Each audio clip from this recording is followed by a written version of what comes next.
Microsoft Excel lesson 5ကိုလေ့လာကြရအောင်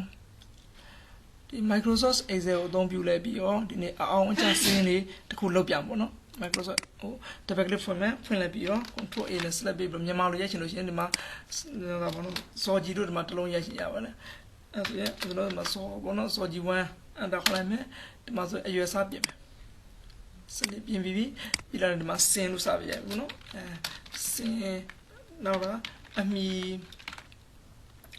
ဒါဆိုရင်အမီပြီးတက်တစ်ချက်ခုံးမယ်ဒီမှာအဖအမီနော်အဖအမီဦးဇင်းတို့စပယ်မျိုးလေးလိုတဲ့ဟာလေးဆိုထည့်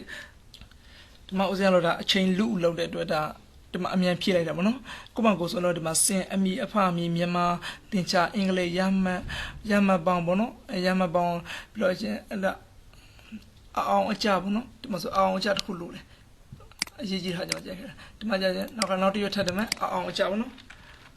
အောင်မြင်ဆောင်ကြ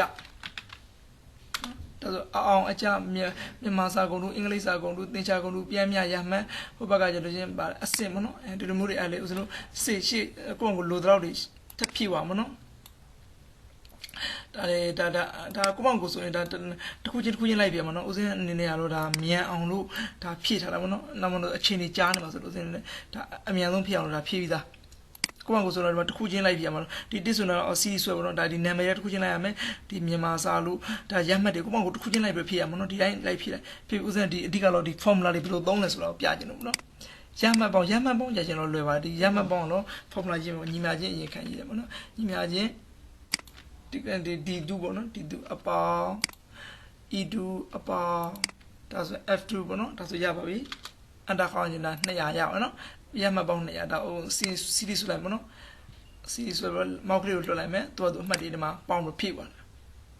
ဒါဆိုကျွန်တော်ဒါရမှတ်ပေါင်းရအောင်နော်ခုတစ်ခါပြောရမှာအဓိကအောင်အကြဒါအဓိကပဲနော်ဒီအောင်အကြမှာ formula ဘယ်လိုရေးတယ်ဆိုတာကိုရှင်းပြမှာဒီမှာဒီကွက်ထဲမှာဦးဇင်းတို့ရေးရမှာနော်ဒီမှာဒီကွက်ထဲမှာဦးဇင်းတို့ formula ရေးရမယ် formula ရေးရပိုရှင်းအောင်လို့ဒီမှာဦးဇင်းရေးပြီးသားပြအောင်နော်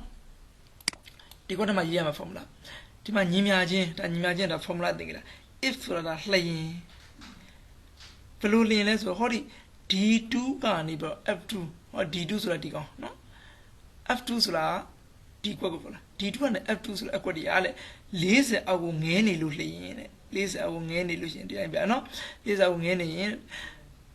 ကြမယ်အဲ့ဘလို့ကြမှာဆိုတဘာသာရဲ့တစ်ခုခုကြီးကတကယ်လို့ငယ်လို့ရှိရင်တစ်ခုခုများအကဲများငယ်သွားလို့ရှိရင်ဒါဆိုရင်ကြမယ်ဆိုတဲ့အဓိပ္ပာယ်ဒါမျိုးရအောင်နော်ဒီမှာဆိုဒါချင်း COUNTIF နော် countif နော်အဲ့မှာအဲ့ဒါရေးရမှာ count if အဲ့လိုဒီတိုင်းဥစဉ်ဒီတိုင်းရေးပြီးစားတိုင်းလုံးဝမှန်အောင်ရေးရမယ်နော်လုံးဝမှားလို့မရပါဘူးဒီ formula တွေကif ဒီမှာဆိုရင်ဒီအပေါ် semicolon ဘာညာပေါ့နော်အောက်က comma ဆို comma ဒီလိုမျိုးအဖွင့်ပိတ်တွေကစမျက်တောင်အခက်တွေကစဒါတွေလုံးဝမှားလို့မရအောင်နော်ဒါကွင်းဆောက်ဖွင့်ပိတ်တွေမှားလို့မရပါဘူးဒါအကုန်လုံးတည်းမှန်အောင်ရေးရပြီးလို့ရှိရင်ဥစဉ်ဒီမှာ copy လိုက်မယ် control C copy ယူပြီးပါနော်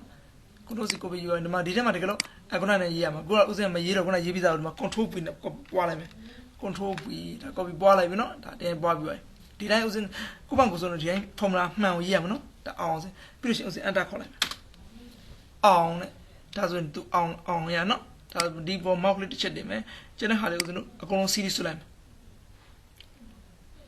သူ့ဘာသူအောင်လို့ရှိရင်ဒီမှာအောင်လို့ရေးပြပါဒီမှာကြာဆိုကြာသူ့ဘာသူအလိုလျောက်သူရေးပြပါနော်ဒါအောင်ကြတယ်ဆိုတာသူက auto ရေးပြပါနော်ခုတခါဂုံထုကြလို့ရှိရင်ဂုံထုဥစဉ်ဘယ်လိုသတ်မှာဂုံထု formula ရေးမယ်ဒီဂုံထုဘာ formula ရေးရတေချာကြည့်အောင်နော်ပထမဆုံး formula ရေးမယ်ဆိုညီမချင်းရေးပါနော်ညီမချင်းပြ if လျင်ဆိုတဲ့အဓိပ္ပာယ်ရနော်ကွင်းစာဘယ်လိုလျင်မျိုးလဲဆိုလို့ရှိရင်ဟောဒီမြန်မာစာကွက်အဲ့ဒီမြန်မာစာကွက်ကကြည်နော်ဒါမှမဟုတ်ညီမြချင်းနော်ကြည်ဆိုမှသူ့ဘာသူသင်္ကေတမှန်အောင်ရမယ်နော်ဘလောက်နဲ့ကြည်ရမြန်မာစာဥစဉ်ဂုဏ်ထုမှတ်ပြီမြန်မာစာဂုဏ်ထုဆိုရင်80ဆိုမြန်မာစာဂုဏ်ထုပေးလိုက်မယ်နော်80ဒါဆို80နဲ့ကြီး80နဲ့ညီဟောဒီ D2 ဆိုတော့ဒီမြန်မာစာဆိုတော့အကွက်က80နဲ့ညီဒါမှမဟုတ်80ကြီးဒီလိုမျိုးပေါ့နော်အဲ့ဒါဆိုရင်ဥစဉ်တော့ကော်မာပြန်ခတ်မယ်ခတ်လိုက်ပေါ့အဖွင့်ကော်မာယူမယ်နော်ဒီမြတ်တော့ဖွင့်လိုက်မယ်ဂုံထုပေးမှာဆိုဒီကောင်ဥစဉ်တော့ဂုံလို့ရေးလိုက်မယ်ပေါ့နော်ဂုံလို့ရေးလိုက်မယ်ဟောဒီမှာကြည့်နော်မဂုံလို့ပြန်ထွက်နော်ဒီမှာကြည့်လို့ရှိရင်ဒီမှာတော့ဖောင်းဒီတိုင်း ပေါ်မှာမဟုတ်ဒီမှာလို့ဒါကွန်မကလေး question mark လေးပဲပြန်မောက်တော့ပြောနော်ပြီးချင်းဦးဇင်းတို့ပြန်ပေးလိုက်မယ်ပေါ့နော်ပေးလိုက်ပြီကွန်မလေးပြန်ခံမယ်နော်ပြီးတော့လည်းဦးဇင်းတို့ကွင်းပေးလိုက်မယ်ဒီအကွက်ကလေးတဲ့ကဒီနှစ်ခုတစ်ချက်တည်းရေးတာပေါ့အမှန်တကယ်ဒီအောက်မှာဘာမှရေးမရေးတော့ဆိုတဲ့အထိပဲနော်အဲ့ဆိုရင် तू ကဘာဒီလေးပဲဘာထွက်အောင်မလဲဆိုအကယ်၍များရတယ် तू ကဒီဟောဒီမြန်မာစာဆိုတဲ့အကွက်က80နဲ့ညီလာ80နဲ့ကြီးခဲ့လို့ရှိရင်လည်းဂုံတို့ထွက်မယ်လေဂုံဆိုတဲ့စာပြအဲ့လိုမဟုတ်ဘူးဆိုရင်တော့ဘာမှပြမဟုတ်ဘူးတဲ့ဟုတ်အန်တာခေါ်လိုက်ဘာမှမပြအောင်နော်ဘာမှမပြအောင်ဒါဆိုဒီမှာ formula ရေးသားမှတော့ဂုံလို့မရအောင်မပြ formula မရေးတဲ့ကွက်နဲ့ရေးတဲ့ကွက်ဒီလိုမျိုးကြည့်ရအောင်နော်ဒါမရေးတဲ့ကွက်ဆိုဘာမှဒီမှာမပြတာရေးတဲ့ကွက်ဒီမှာပြတာပြီးတာနဲ့ဥစဉ်ဒီပေါ် mouse click ဆွတ်တယ်နော် mouse click ဆိုအောက်ကို select ဆွဲလိုက်မယ်နော်ရပါပြီ mouse လွှတ်လိုက်မယ်နော်ဒါဆိုဒီမှာဂုံလို့ရတယ်မှာဂုံလို့ပြပါနော်ဟောဒီမှာမြန်မာစာ90နဲ့400ဒီမှာဂုံပြပါလားဆွဲကြည့်လိုက်တော့အပေါ်မှာလည်း86မှာလည်းဂုံလို့ရနော်85မှာလည်းဂုံလို့ရတယ်မြန်မာစာပေါ့နော်ဟုတ်ပြီတင်ချတော့တင်ချကို formula ရေးမယ်နော်တင်ချကိုခုနတိုင်းမရေးမယ်ညီညာချင်းပေါ့နော်ညီညာချင်း if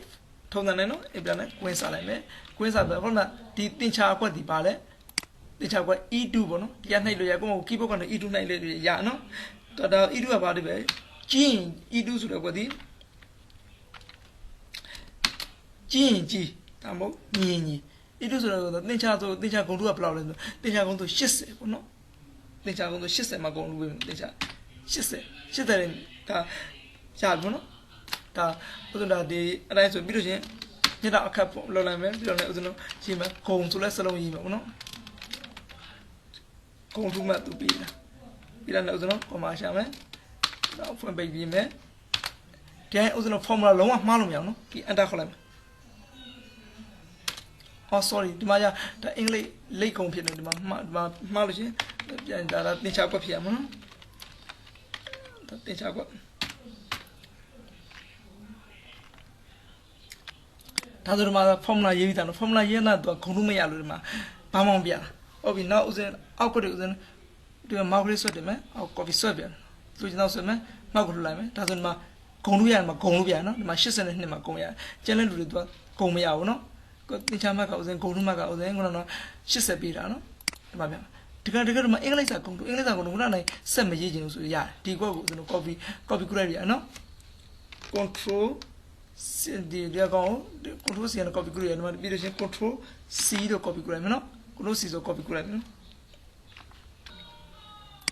copy ကူပြီးတော့ချင်းဥစဉ်ဒီမှာဒါခေါနော်ရတယ်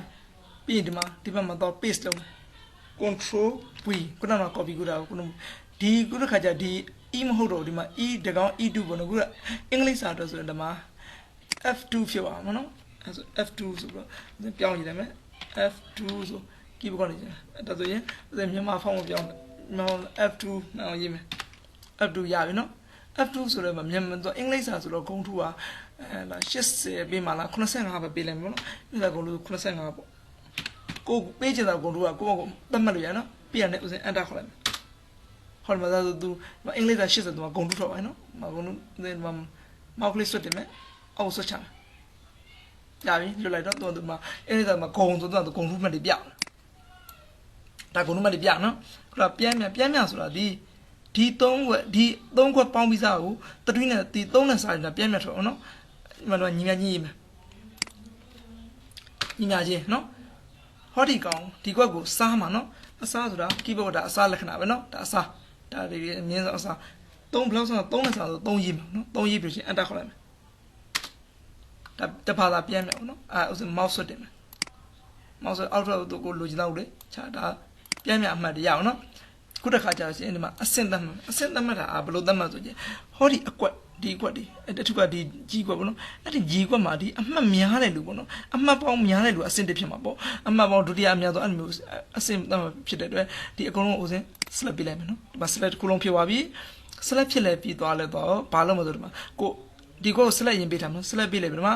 sort and filter ဆိုရှိတယ် sort and filter AZ ဆိုတဲ့သင်္ကေတနဲ့ရှိတယ်နော်ဒီမှာ sort and filterအဲ့ဒီဘက်ကိုနှိပ်လိုက်မယ်နော်နှိပ်လိုက်ပေါ့သူကငယ်စဉ်ကြီးလိုက်စီမှာလားကြီးစဉ်ငယ်လိုက်စီမှာလားကိုကကြီးစဉ်ငယ်လိုက်ပြန်စီမှာနော်ကြီးစဉ်ငယ်လိုက်ဆိုဒီမှာ Z to A ဆိုဒုတိယဘက်ပေါ့နှိပ်လိုက်မယ်နော် soft လို့လည်းကြီးဒီမှာဒါအမှတ်အများဆုံးကြီးတယ်ဆိုတာပဲဒီမှာပြောင်းမြန်နေဖြစ်ဒီမှာစင်မှာကြီးနံပါတ်တွေပြောင်းမြန်နေဖြစ်ကုန်နော်ဟုတ်အဲ့မှာဥစဉ်ဒီမှာတစ်လို့ရေးလိုက်မယ်ဒါအဆင့်တစ်ပေါ့နော်ဒါအမှတ်အများဆုံးကျင်းနေတာအဆင့်တစ်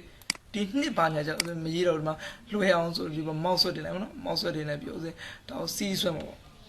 keyboard နဲ့ control key နှိပ်တာမယ်အောက်ကိုဦးစင်း C ဆွဲလိုက်မနော်လိုချင်တော့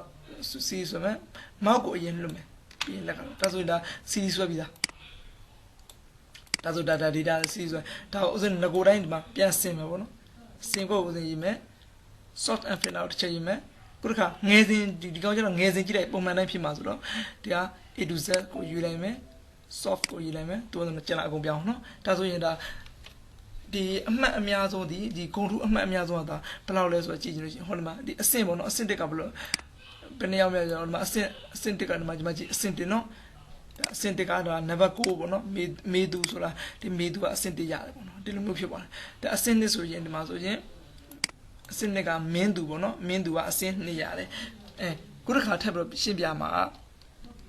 ဒီအကွက်တည်းနဲ့တခုခုမှားလာကိုပြင်နေတယ်ပေါ့နော်မှားလာဘယ်လိုပြင်မလဲဆိုလို့ရှိရင်ဒီအကွက်တည်းကမှားအကွက်တကွက်ကိုကနည်းနည်းလေးဆိုတော့ရှားလာလွယ်တယ်ပေါ့နော်ဥပမာဆိုရပါစို့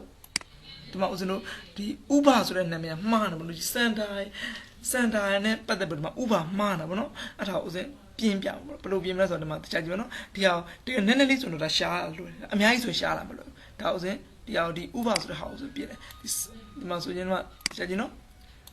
ဒီဥပပေါ့နော်စန်တာရဲ့